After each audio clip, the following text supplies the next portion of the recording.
Les yeux du monde entier sont braqués en République démocratique du Congo depuis 24 heures à l'occasion de la visite du pape François. Ce mercredi, le Saint-Père a dit la messe devant des dizaines de milliers de personnes à l'aéroport de Ndolo aménagé.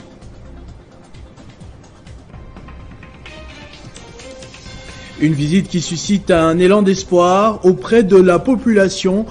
La RDC, constamment secouée par des tensions sécuritaires, espère que cette visite de ce diplomate universel sonnera le début tant attendu de la paix. Vous suivrez dans ce journal des réactions tant des politiques que des Congolais concernés directement par la guerre. Algérie-Sénégal, telle est l'affiche de la finale du championnat d'Afrique des Nations 2022. Le pays organisateur qui n'a encore encaissé aucun but depuis le début de la compétition affrontera le Sénégal qui a partagé le même groupe que la RDC il y a encore quelques semaines. Mesdames et messieurs, bonsoir. Premier pays catholique sur le continent, les fidèles congolais n'ont pas trahi leur réputation. Ils se sont rendus en masse à l'aéroport de Ndolo où a eu lieu la Sainte Messe dite par le pape François en présence du président de la République Félix Tshisekedi ainsi que plusieurs autorités religieuses, politiques ou militaires.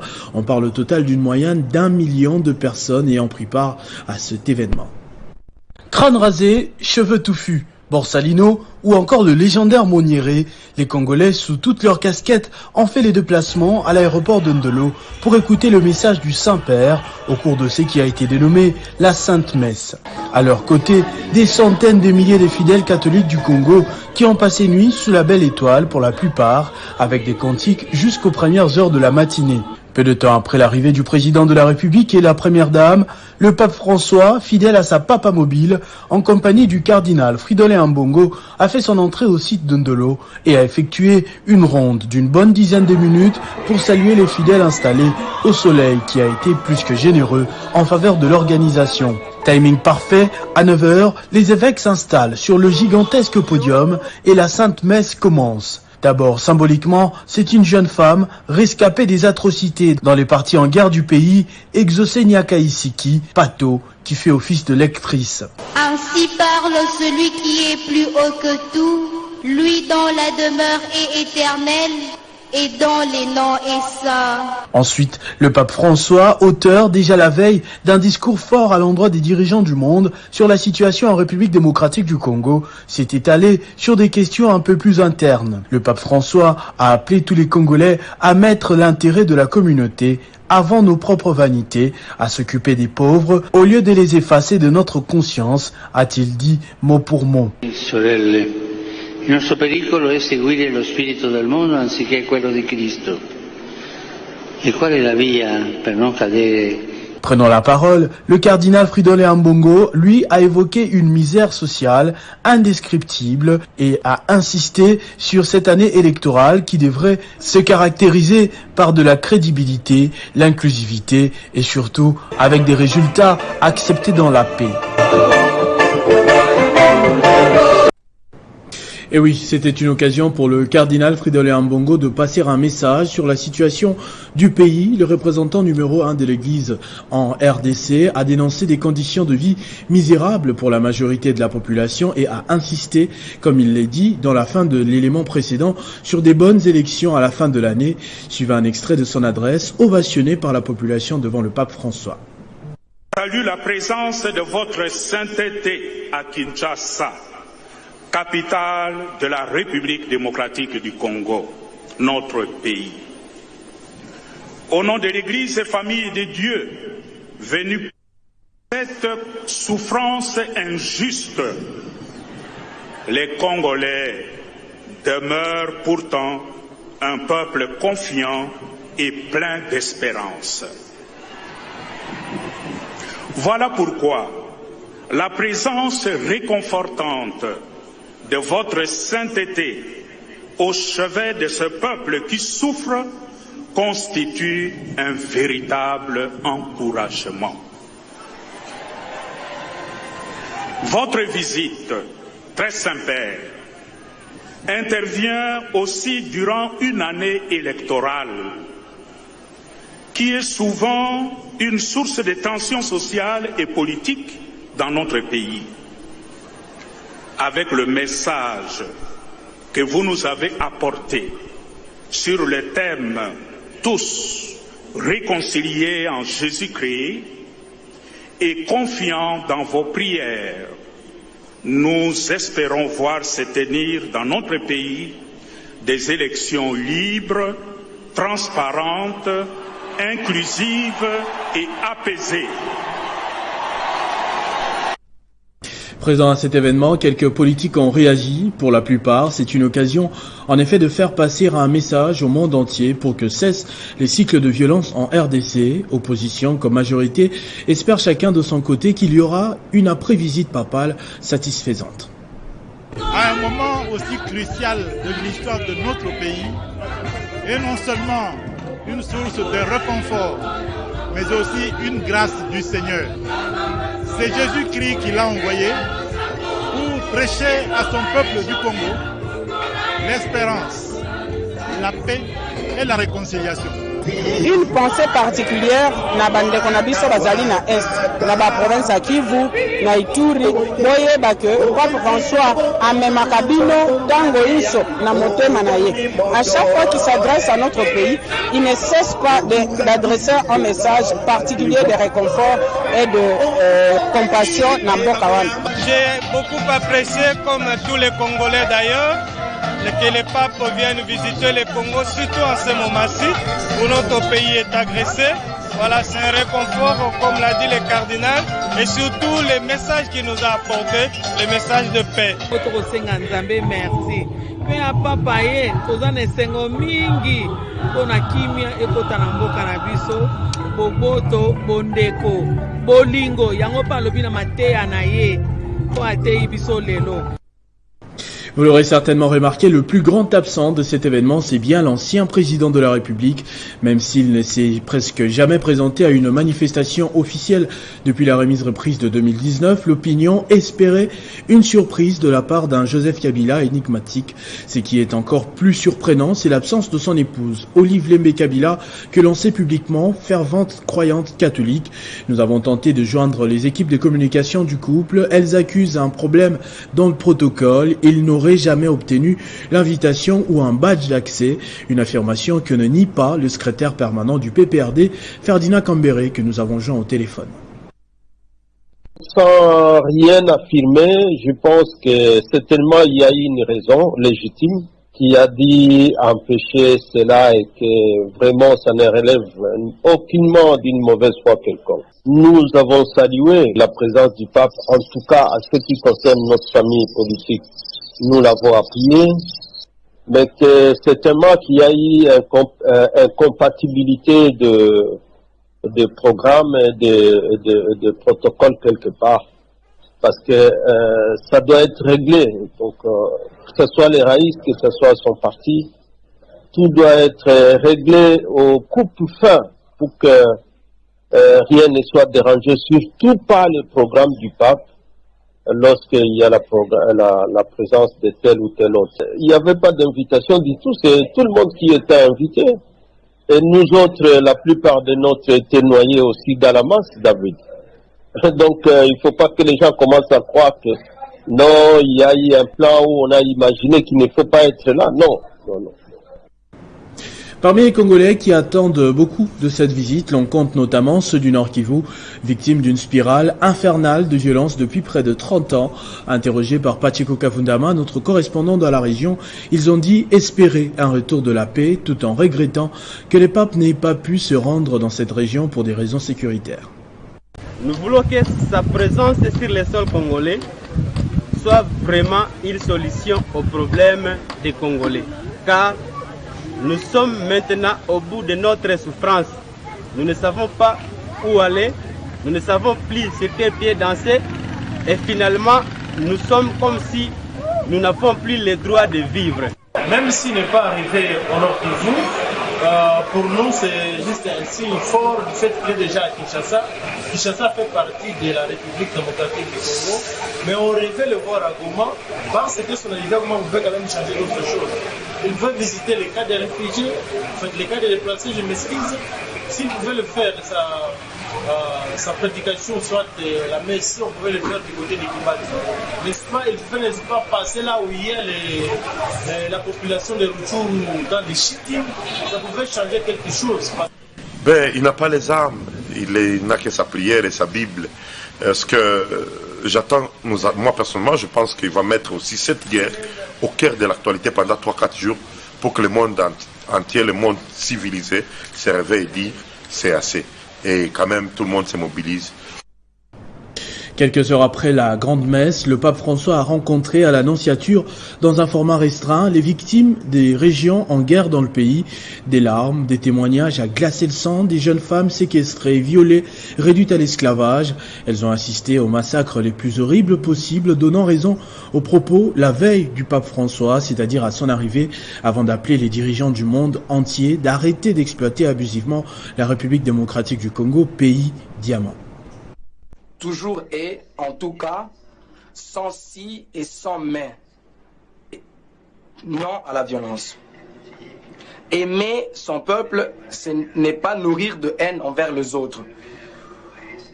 Au contraire, aimer son pays, c'est refuser de se laisser entraîner par ceux qui incitent à courir à la force. C'est un tragique mensonge. La haine et la violence sont inacceptables. À plus forte raison pour ceux qui sont chrétiens, ne sont acceptables, jamais justifiables. Avec toute l'effervescence autour de ce séjour papal, on en a presque oublié un autre événement qui avait gravement marqué l'histoire du pays, à savoir la mort d'Étienne Tshisekedi Wamulumba. C'était un 1er février en Belgique où il se trouvait pour des soins de routine. Il avait quitté Kinshasa sur ses 2 pieds, mais n'a pas pu y retourner car emporté par une embolie pulmonaire. Des années après, son fils Félix Tshisekedi a honoré son combat en accédant à la présidence de la République. Retour sur sa vie dans ce portrait de la rédaction. Étienne Tshisekedi était une figure emblématique de l'opposition congolaise, Premier ministre sous la présidence de Mobutu.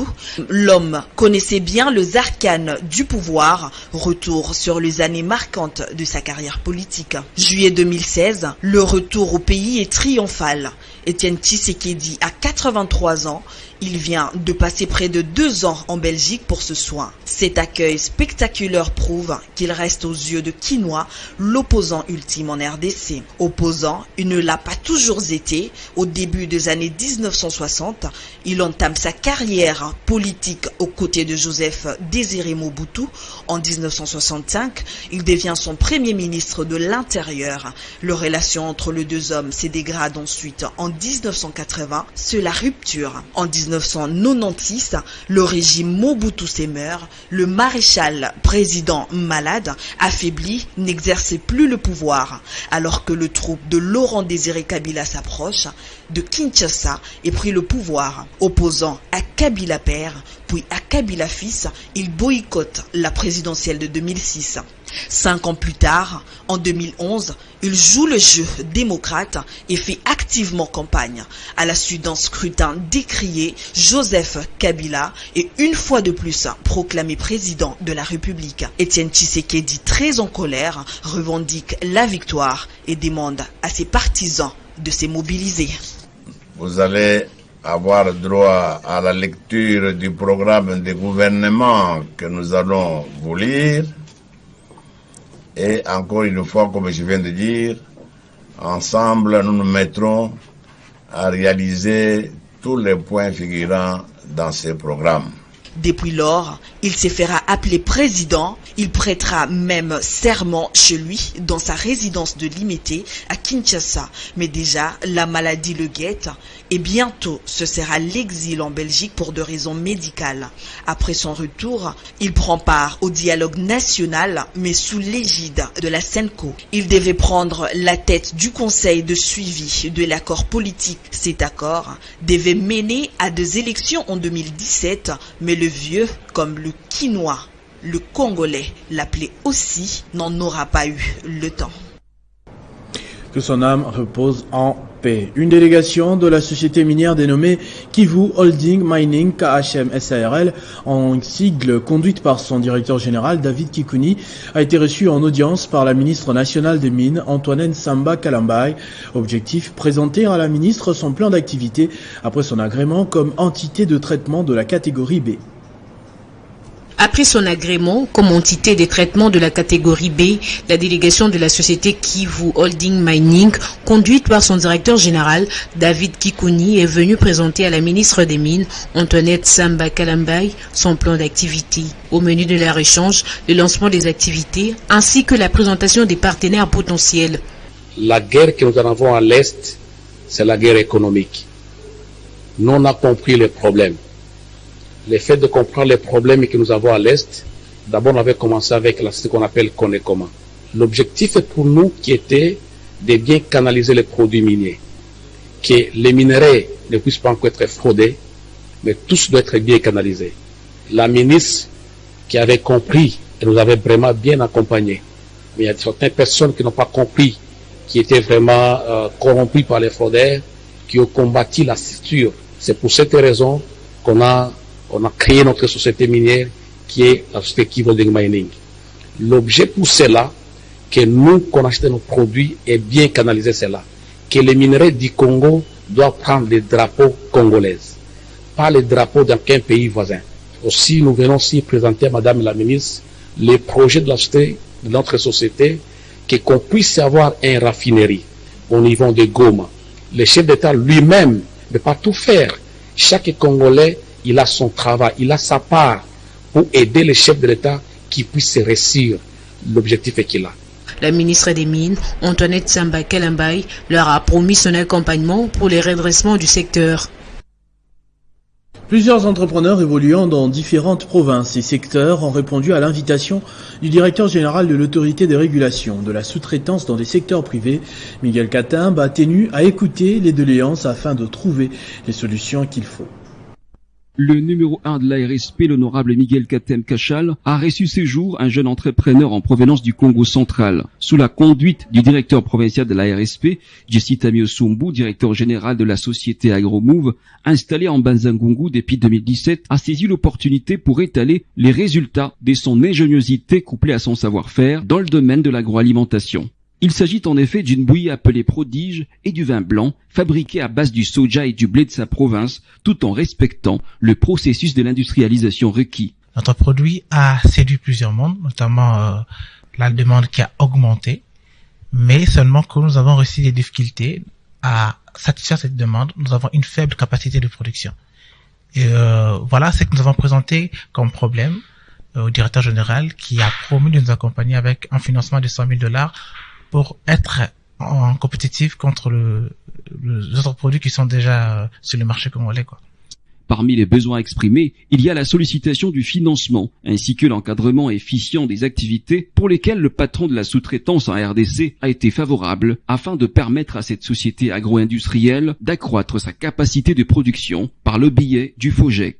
Face à ce geste, Jean Kinzongani a profité de l'occasion pour inviter les jeunes de sa province à adhérer à la vision du président Tshisekedi en matière de l'entrepreneuriat local. La direction provinciale se tient en tout cas aux côtés des entrepreneurs de la province du Congo central pour que ces genres d'initiatives, que M. Tamu ne soit pas le premier ni le dernier. Soulignons par ailleurs que c'est aussi de cette façon que les DG de la RSP concrétisent le vœu du chef de l'État, qui vise essentiellement à booster l'économie nationale à travers la création de la classe moyenne congolaise. Un mot de sport. Pour la première fois de son histoire, le Sénégal participera à la finale du CHAN samedi contre l'Algérie. Les Lions ont validé leur billet en écartant logiquement Madagascar 1-0 au terme d'un match à sens unique qui aurait pu se terminer par un score plus sévère. C'est ce samedi que l'on connaîtra le vainqueur de cette compétition et qui a vu la RDC rentrer très tôt à la maison. Le match entre les Lions de la Teranga et le Baréa ne s'est joué qu'en 5 minutes. Les hommes de Pape Thiaw concrétisaient leur domination dès l'entame de la partie en ouvrant le score par l'entremise de Pape Diallo sur un centre de Mamadou Sané.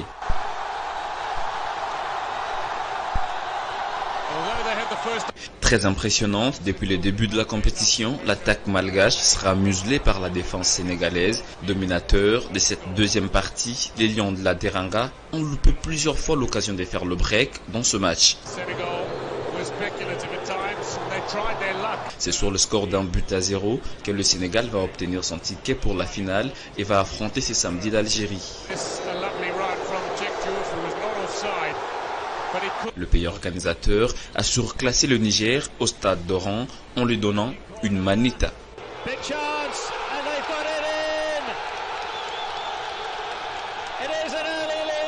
Le match était déjà plié en première période quand le Fennec s'est baladé face au MENA en marquant 4 buts avant d'aller en pause grâce à Ayoub Abdelawi Aymen Mayous qui a signé au passage un doublé et un autre but de Boureima Katakure qui marquait contre son camp.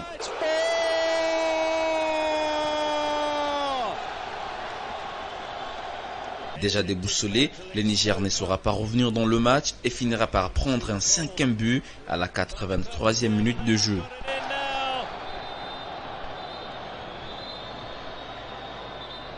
C'est samedi, l'Algérie et le Sénégal iront chercher leur premier trophée du championnat d'Afrique des Nations au stade Nelson Mandela d'Alger sous le coup des 20h30.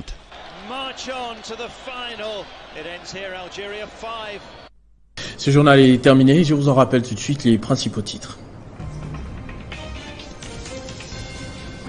Les Jeux du monde entier sont braqués en République démocratique du Congo depuis 24 heures à l'occasion de la visite du pape François.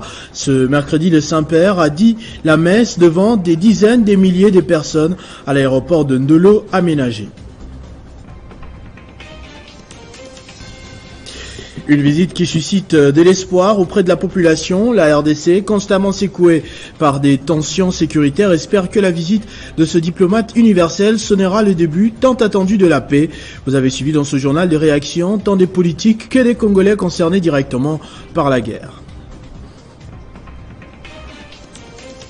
Algérie contre Sénégal, telle est l'affiche de la finale du championnat d'Afrique des Nations. Le pays organisateur qui n'a encore encaissé aucun but depuis le début de la compétition affrontera le Sénégal qui a partagé le même groupe que la RDC il y a quelques semaines.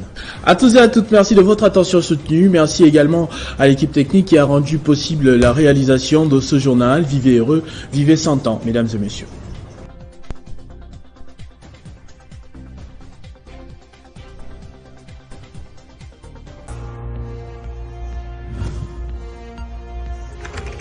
L'actualité reste inconnue.